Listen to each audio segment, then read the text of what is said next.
Having agency is defined as the capacity of individuals to act independently and to make their own free choices. Tune in to get an inside look at the inspiring uphill climb of businesswomen from around the world. I'm your host, Cheryl Gillihan, and this is Woman-Owned Agency.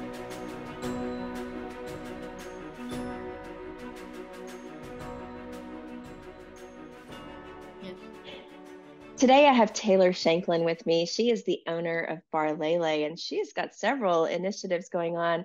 Taylor, I'm so happy to have you here. Please introduce yourself to our audience and a little bit more about your businesses. I should put an S on that.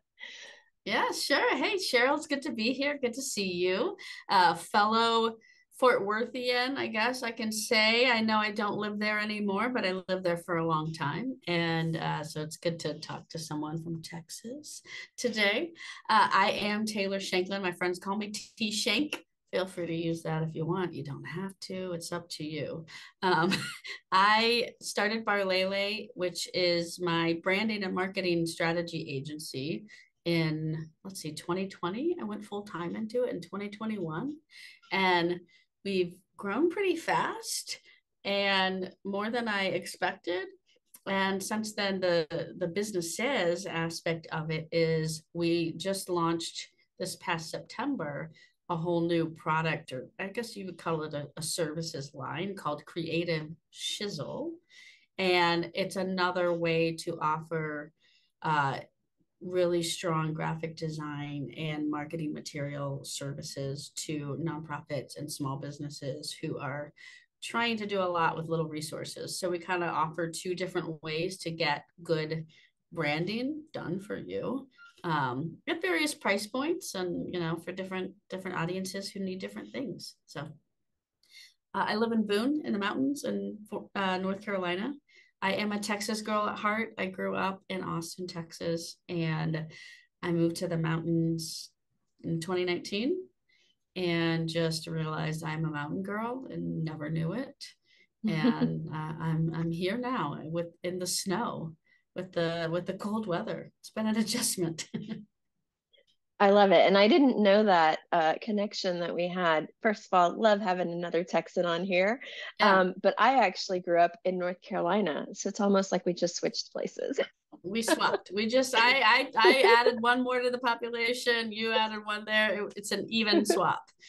Yeah, but Texas is home. It's been home base for me for a long time, even when I lived in North Carolina. I loved it there, but Texas is where family is. So yeah, I know. I have a lot of family there still. So that's the one thing that's hard about being in this state. It's just my parents, my brother, my sister. A lot of people are back in the Austin area.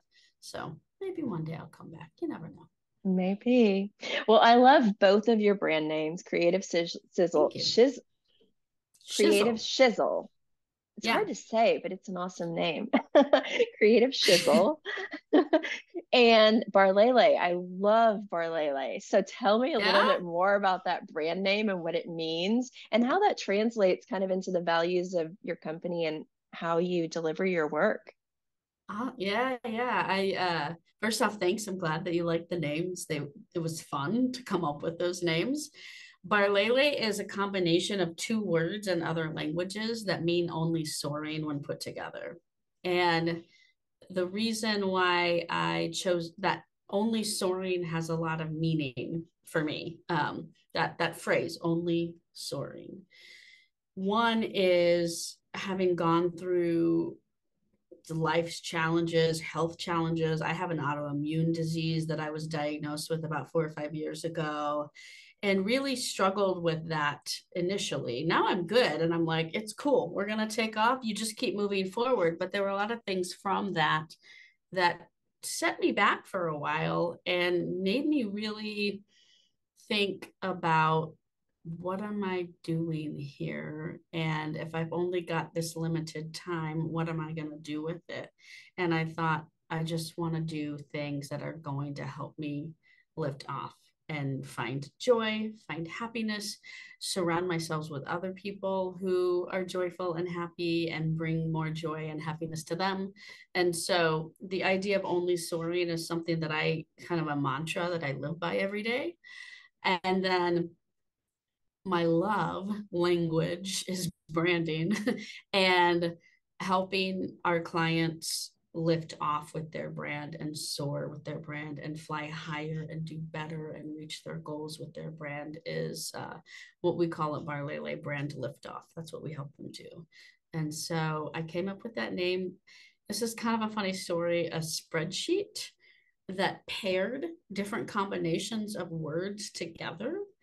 And bar is only in Swedish, and lele is to fly in Hawaiian. And I just like it came together, and I thought, Barlele, Barlele, Barlele. It kind of rolls off your tongue. I also thought that people would think it was a weird name and mispronounce it. And it does happen. And people constantly ask me, Barlele, Barlele, what? Why would you name your company that? Well, Google named themselves Google when nobody knew what Google was. That's the point of branding. So find something that sticks out, that becomes a conversation piece, that has a meaning to you, that you can hold near and dear to your heart deeply. And then when we think about Creative Shizzle, it came to me one day and I thought, oh, good grief, I have got to do something with that. And our tagline is because your marketing should sizzle. And the premise behind that one is that we offer, so at Barlele, we offer, more hand holding, more white glove, like brand strategy, marketing strategy services. I act a lot as like a fractional CMO for our clients, really helping them think through the right strategy.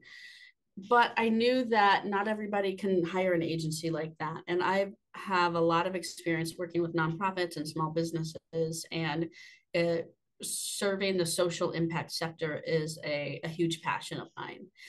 And so for a long time, I, was thinking, how do we scale giving small business owners and nonprofits who don't have a huge budget, but they need a consistent process. They need their stuff to look good. They need to stop hiring the kid down the street to do their logo. Like get a professional, get a process, have the right people around you to make it happen. How do we scale that? And I thought it's doable. And these people, our target audience, they have a lot of shizzle, which if I can cuss, you know what that word really means, on their plate. Why not make a brand that's fun? That's like, oh God, I do have a lot of shizzle on my plate. Yes, please help me. And so again, like the part of branding is to be bold, to stand out, to make people smile, to pull them into your story. And I was glad that I was the owner of the company and could just be that bold. Sometimes people probably think like, ooh, ooh, ooh. And I'm like, no, that's what we're doing. I love it. That's awesome. There's so much to unpack in that I'm like, Yeah, I don't know what I question talked a to lot. ask Yeah. next. No, I mean, I resonate with so much of that. Just yesterday, actually, I was sharing something with my team, and they were like, that is not safe for work. Mm-hmm. That's too bold. You can't use that Yeah. in our marketing. And I'm like, Yeah. but is it just bold enough that we should use it in our marketing? You know? Right. Exactly. And it's like, Yes. there are some things that I'm like, I have to think on that a little bit, because sometimes it's the things that like everybody gets it, so why not use it? Why not? And then we had fun. Our product, we have four packages right now. So, like, it's a subscription service. You can go to the website, you can buy your subscription, you can start getting design made for you. And we had so much fun naming these things. The first package is only $99 a month, just a drizzle, drizzle it on.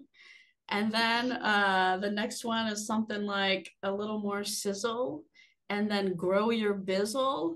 And then That's my so fun. favorite, the premier package, is Pro Faux Shizzle. Why That's not? so much fun.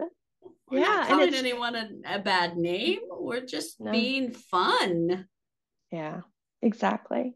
I love you know? it. The other thing, we're very similar to Barlele in that we have the kind of bespoke product where you are acting like the CMO. Sometimes we act like the CTO, of Mm-hmm. bringing that digital strategy and that tech strategy to organizations. And I've also recently had conversations with lots of organizations. So I'm part of Entrepreneurs Organization.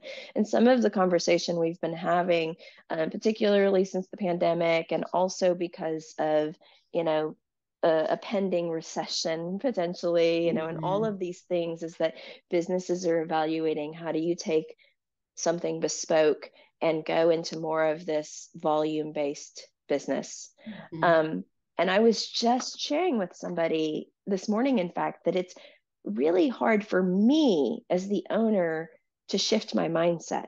Like, I Mm-hmm. understand sometimes the operational need. I even understand the operational process and what's possible. And I understand like the product build out because we build those out for our clients.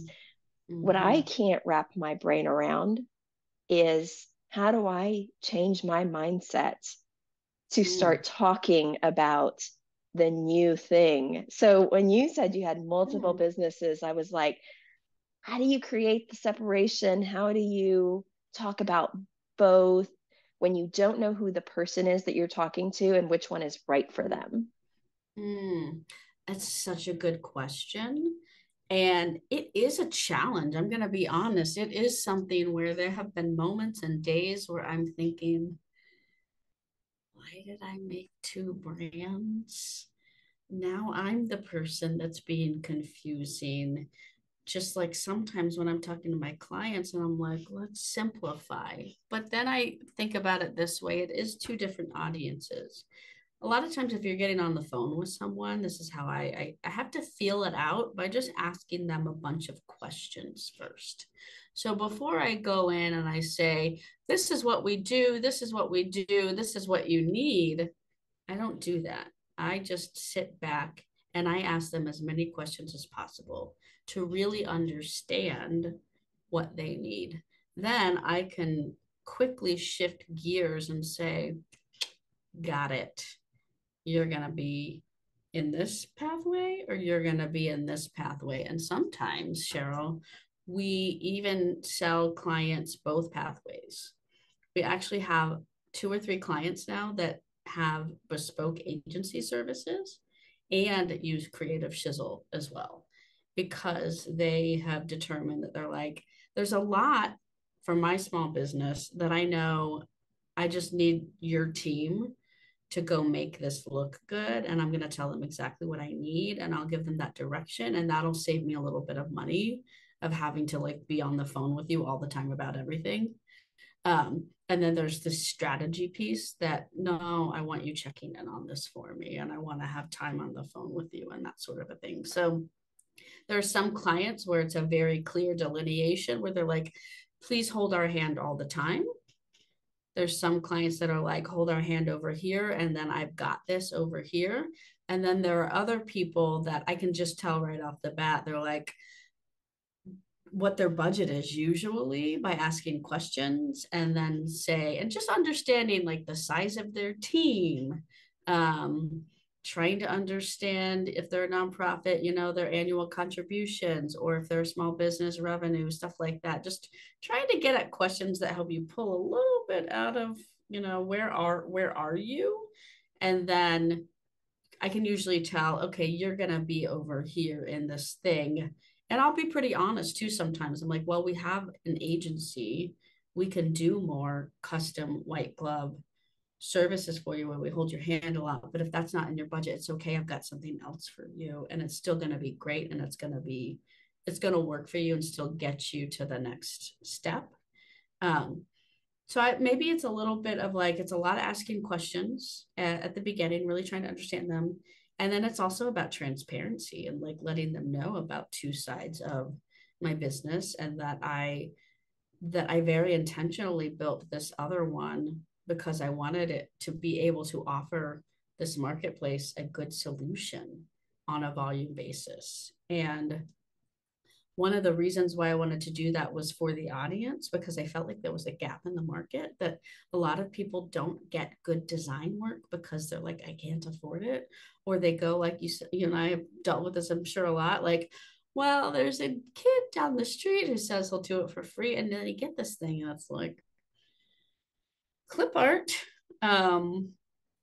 Or they go and they hire someone on Fiverr. If they do okay, that Fiverr person goes away and ghosts them. They got to go find another person on Fiverr, and it's like it's inconsistent.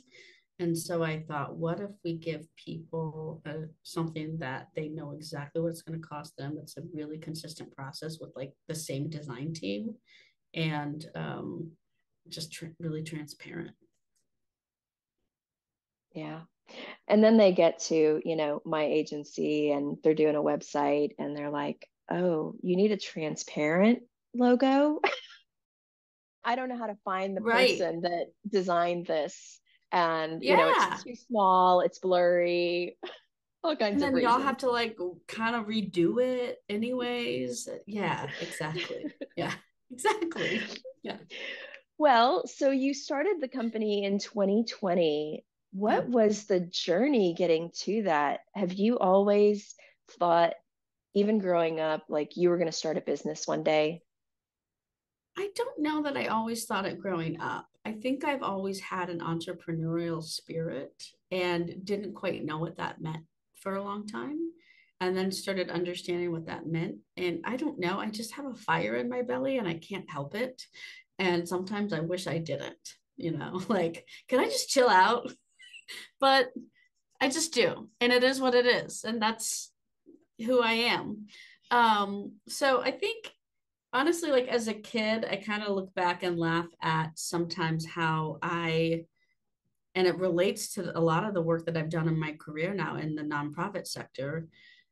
My mom was the like chairman of the school fundraiser. We had a bike-a-thon at my elementary school. And my mom was the one who kind of like headed up the whole thing for many, many years. And I used to go around like asking anyone for money all the time. Like, so anywhere I went with my mom, I would go up to anyone she allowed me to go up and talk to and like give them my pitch and ask them for money to the point where she laughs about it now. She's like, I got to where I wanted to leave you at home and like not take you on errands with me anymore because like I couldn't take you anywhere without you like asking people for money all the time. you know so that's why I say like I don't know, maybe I was just like born with this fire in my belly and I was an entrepreneur then or a salesperson then and I didn't know it. And then fast forward to uh my professional career, many years. It took a long time to build to this. I did not go into it thinking like I was not one of those 25-year-olds that was like, I'm going to run a startup. I'm an entrepreneur. Not at all, actually. I was kind of mousy and not very confident and like sat on the back end and like developed websites and email campaigns and slowly started to build confidence in my abilities in digital marketing, started to sort of push myself in my career to do more client facing stuff, consulting, project management, account management type work, and then pivoted ultimately into product marketing. And that took me into marketing and then branding. And somewhere along the way, once I got closer to the top, I started seeing a lot of things that I was unhappy with in corporate America. And I started seeing a lot of dysfunction and I started getting really annoyed with it. Like some people can just show up and deal with it. I don't deal with it well. Like the politics and the games and all of that. I'm like, no. So maybe about 5 or 6 years ago, I started having this, like, again, the fire in my belly, thinking, there's got to be a better way to run business, where you don't burn your team out, your clients are happy, you deliver good work, you go home at the end of the day feeling good about it, and you still make money so that you can provide for your family and for yourself and give back to your community and all of those things that you want to do. And it took me a little while to get to the point where I was ready to jump off. I've had several of my friends say, "Why didn't you start your company 5 years ago?" And my answer to them is that I wasn't ready.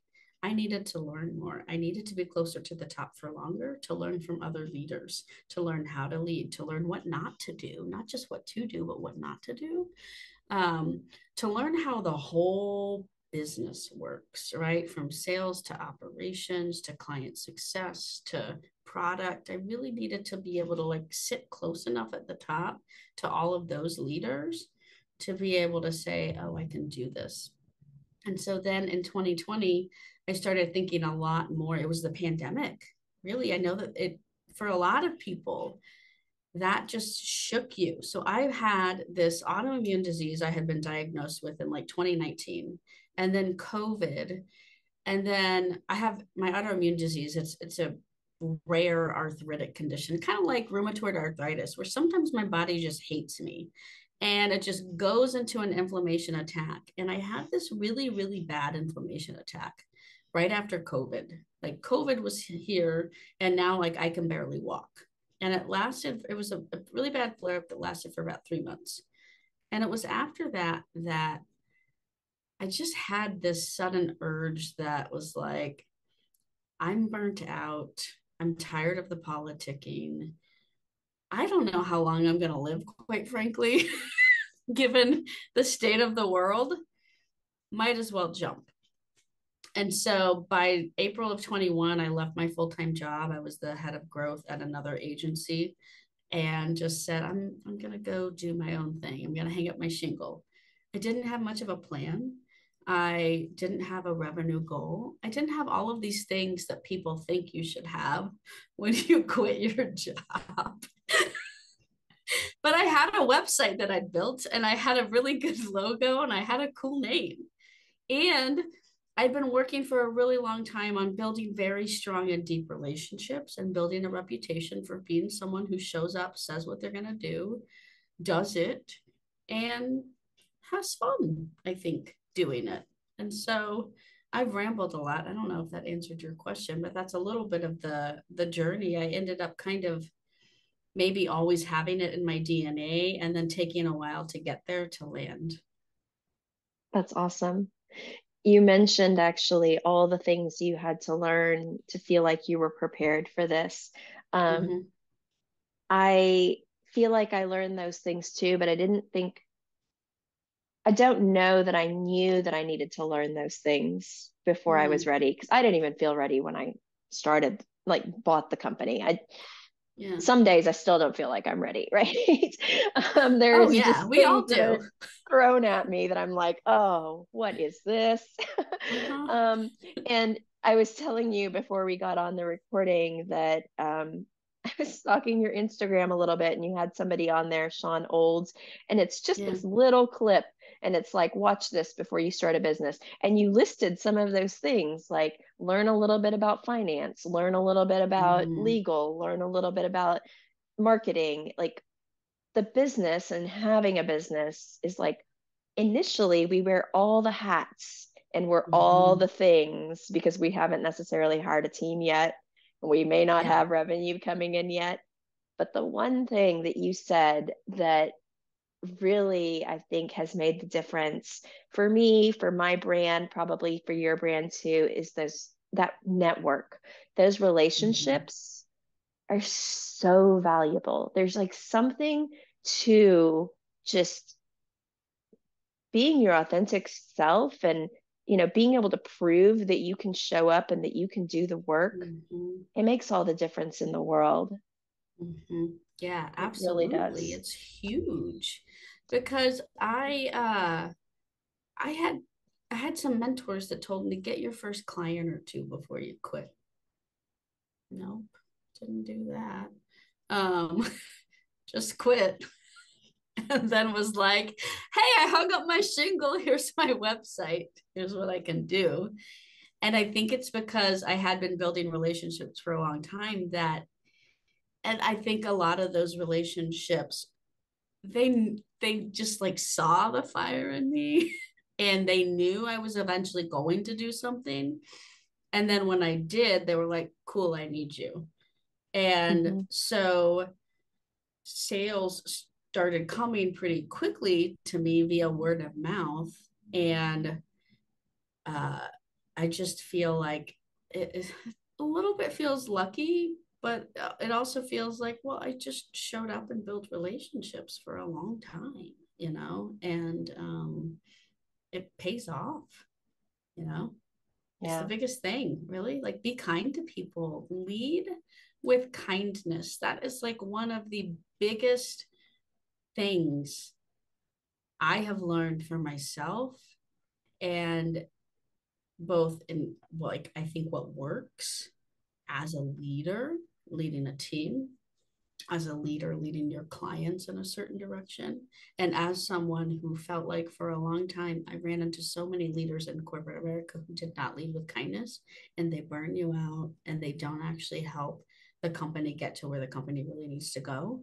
And so, again, that was kind of part of my, and is one of my values and passions, is to lead with kindness, develop a culture where your people are happy, they're fulfilled, your clients are happy, they're fulfilled. I don't do politics. Like, I don't let that go on within my team. And I just think a lot of leaders aren't bold enough to like say that, I, even when it's like I start to sense something, I'm like, nope, nip that in the bud. And I think a lot of people just are too fearful to do that. And that's a big lesson that I've learned over the course of my career. You and I definitely align on that. And kindness is a great word for it. We often, and in fact, under one of our core values, under radically respect, it says, be kind, not nice.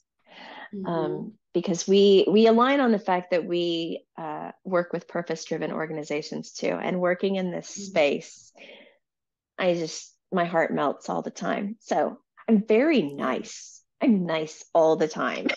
And I have to remember that sometimes as the leader, I have to have hard conversations. And sometimes I have to say no. And sometimes there is negativity or conflict or struggle or painful things. I mean, there are ups and downs in every business. And as the leader, a lot of times I have to deal with that. And still being kind when I have to deal with that. I think that's the important thing. Like, I feel like if I'm being nice, I just don't say anything and I kind of sweep it under the rug and I try to ignore it and not have the conversation. But I can approach challenging conversations with kindness and still align with my core values. Exactly. And you do those conversations. That's just life. I was just recently telling someone, I'm like, take this with the utmost of respect, but what y'all are doing is just not working. I was like, and I often will tell people, I'm saying this to you from a kind place, but an honest place. And most of the time, it actually builds the relationship. People appreciate it and they're like, oh, thank you. Because most people are just nice, like you said, and they won't tell me the hard stuff. Sometimes you make someone mad and they go away, and you know what you do? Move on. Go, there's always someone else out there to help. So I think it's okay. I think it's good to be transparent and kind, but also have conviction. So, like, we have an authentic brand framework. We do branding a lot, and people talk about authentic brand and be an authentic brand. Well, what does that really mean? It means, in my opinion, it's like a Venn diagram of three things that have to work together. Clarity of message, right? Being really clear with who you are. Consistency of message and conviction, and like showing up. That goes back to what we talked about earlier. People are like, oh, should we really say this? Yes. Have conviction about who you are, what you do, why it matters to the world, and how you bring value, and if you You're not going to make everyone happy all the time. But the point of branding is to get people's attention. Right. Attention that people don't like, and that's fine. But you're going to get also like this authentic relationship with your people, the people who are like, yeah, I'm into that. And that's the long lasting relationship, to go back to like kind of relationship building, is like having that conviction, I think is really important. Yeah. So let's talk a little bit more about branding, Yeah. because a lot of times marketing, especially when we're working with nonprofits or small businesses, it's just a marketing budget and everything's lumped into that. You know, you've got social media and ad buys and website and branding and content writing and and it's all lumped in together. But branding is this unique thing that's encompasses so much, that is held with a company for a really long time if the brand is done well, which is why you probably don't want to hire the kid down the street to do it for free. And so tell us a little bit about like the special things that you do from a branding perspective and the strategy that goes into that, because it really is different than their content strategy or their website strategy, and maybe has to come first because it goes with the identity of the company. Yeah, yeah. It absolutely spot on. It does often get lumped into the same bucket. And so people don't do it because they're like, well, no, no, no. We just need to get our ads out the door. I'm like, no, you don't. You need to get your message right. You need to have a brand that people are actually going to give a shizzle about. And then we'll spend money on ads. But if you don't do that first step right, you're going to waste money on ads. And I've just seen it time and time and time again. So the branding aspect of it is figuring out, I think of brand as an experience, and there's a lot of parts of your company and your product, your service, your people, what you do for the world that create the brand experience. So again, a lot of times people think branding is just colors, logos, fonts, kind of pictures that we use. It is that, but it's a lot more. It's how do we consistently show up with a clear message about why it matters to our audience. A lot of times I think what people get wrong in branding is they want to just talk about, this is how great we are, and we just are going to tell the world how great we are. It's like, how great are you for them? How are you going to make them, your audience, great by using your product or service? Right. So it's always got to come down, in my opinion, to like what is going on in the buyer's life and the buyer's mind, or the donor's life and the donor's mind.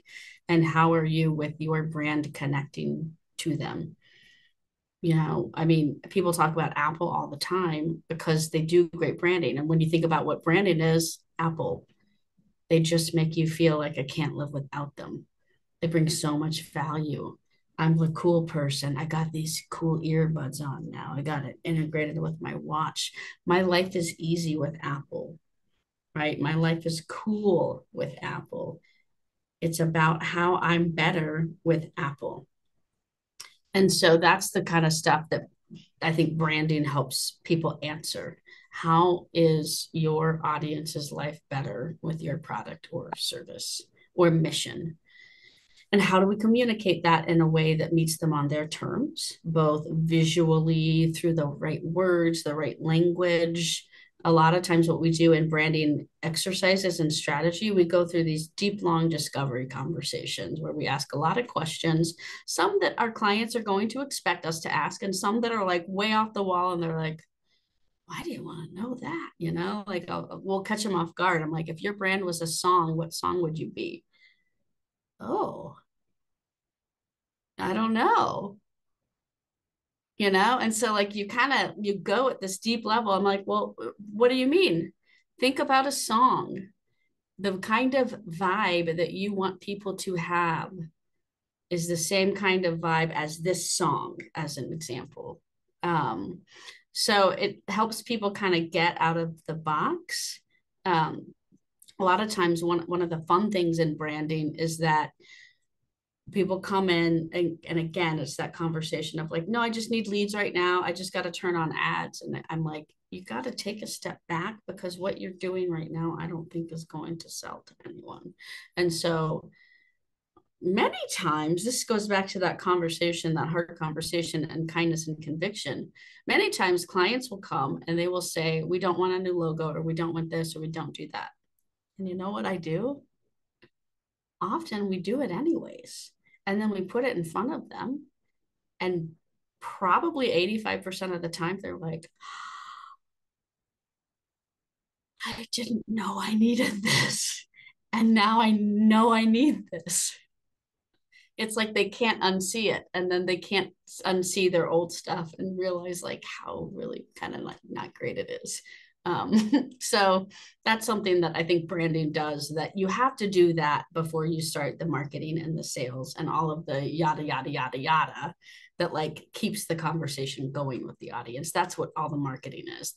The branding is the who are we, how are we showing up. The marketing is the yada yada yada, talk to us, yada yada yada, keep talking to us, yada yada yada, buy something. So if you would share with us, like, what's one fun project that you've done that, maybe you're like, I can't believe I get to do this, or this was the best reaction ever?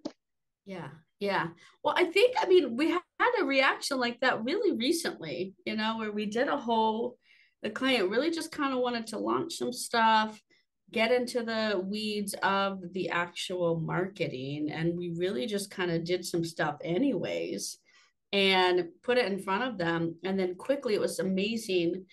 The client took it and ran with it. And within like 24 hours, they were like, we redid our whole pitch deck. We love this look. We can't unsee it. It's amazing. Oh my gosh. Thank you so much for doing it anyways. I'm like, thank you for pushing us. And so that is, and we get that a lot. That's one of the fun things about branding. It is scary. You have no idea, Cheryl, how many times I think I'm going to make a client mad and have them run the other way, when I'm like, I keep pushing them, because you in branding, that's one of the things you have to push clients along quite a bit. But one of the most fun things about it is when you nudge them and then they're like, it's like you see light bulbs going off. And in this virtual world, when we're on camera with people on Zoom, and like I'll be presenting something to them about their new brand story, and I just kind of watch their faces on camera, like you can like see these light bulbs going off, and that is one of the best moments ever. And so that's like, we've had a lot of those this year, and it's just been like, it's a lot of fun. I love that feeling. Yeah, and it's Yeah. not just Yeah. branding where we have to push sometimes, where Yeah. we have those challenging conversations. Part of it is that we're too close to the problem sometimes when we're in Mm-hmm. the organization, and it takes Yeah. that outside perspective to bring something new and fresh in. Um, Even with our own work, like our own website, we struggle to, even though we do it for other people, we struggle to do some things on our own site where we need outside consultants and agencies to come in and help us. Yeah. So, as I was saying with one of the other episodes that I recorded, sometimes the experts need experts too, because Oh, you just are totally. too close to the problem. Yeah, yeah, totally, totally. In fact, just earlier this week, I sent an email to my team and was like, I need y'all to redo our website, because I'm realizing like it's okay, but like I did it 2.5 years ago. And I know like we have a whole team. Like we have one of our lead designers, she's a professor in design. She teaches design courses at a university. I'm like, you do this and I'm going to have my hands off of it, because like, and when I just take my hands away from it and step out and say like, these are the right people to be doing this, and I lend myself to you. um it's incredible. They come up with stuff all the time for our own marketing and for our own agency that I'm like, I wouldn't have thought of that. I'm like, yeah, that looks way better than what I built at 5 a.m. when I was like dreaming about having my own company, because that's how my website got built. It was like, gotta quit my job, gotta build a website, gotta quit my job, gotta build a website, you know? And so like I would get up for like a month at like 5 a.m., work for like 2 hours a morning on my website. And like that's how I got my website built. It's what we Now do I'm as like, we're beyond entrepreneurs. that. We're beyond that. We should probably have our wonderful design staff go redo it. So we're at that time in the episode where I would love to know, we talked a little bit about working with other agencies and helping each other out and getting outside Yeah, perspective. Are there any other women-owned agencies that you would like to give a shout out to? absolutely. So I want to give a shout out to Streetlight Digital, phenomenal women-owned agency. I don't know if you know them. They're also in the social good sector. Natalie and Kara, they founded that organization together. Natalie has been a phenomenal mentor to me because she started her agency about 3 years before I did. So there's so many times where I'm calling her up and I'm like, girl, what do I do about this?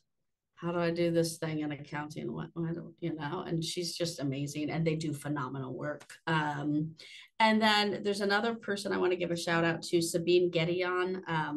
She is continuing to grow her agency. She's all about kind of like female leadership and female empowerment and coaching for other female small business owners. I think she runs the She Leads podcast. It's really good stuff. She has great conversations. I'm trying to pull up her website. Sheleadsnetwork.com, I think is her. Yeah, sheleadsnetwork.com. She's great for coaching other female entrepreneurs who are like trying to take that journey and that next step. That's fantastic. Well, as we close, how can we find you? And is there Yeah. anything new going on with you and your organization? Yeah. You can go to barlele.com, barlele.com, if you're curious about more like fractional marketing strategy services. We do full service social media management, a lot of graphic design and brand strategy work. And then creativeshizzle.com, that's SHIZZLE.com. That's where if you're a small business looking to scale up, or you're another agency looking to scale up on your design offerings, we've got very transparent subscription services for that. We are doing the next thing that we're going to launch is we also produce podcasts, and we're going to be podcasting is like another love language of mine. I started podcasting in about 2015, and we're going to do podcast production services under Creative Shizzle. So it's going to, we have graphic design services right now. And the next thing we're going to be launching is podcasting. So if you have a podcast, you're a small business, and you're like, I don't want to do this production work myself anymore, but I need it at a reasonable price. We've gotten really good with our process there. We have a whole team that does all the production, cleans up, makes your podcast sound great, and then does all of the like little content marketing things that you need for your podcast. So that, I don't know when it's going to launch. We're going to figure that one out. I haven't set a date yet. That's awesome. We might sometime set a date soon. Well, guess what? I have a podcast, so maybe we should have a talk. podcast. Yeah. You want to be a Creative Shizzle client? We'll do it. Well, Taylor, thank you so much for this conversation today. It was awesome. It was great to get to know you a little bit better.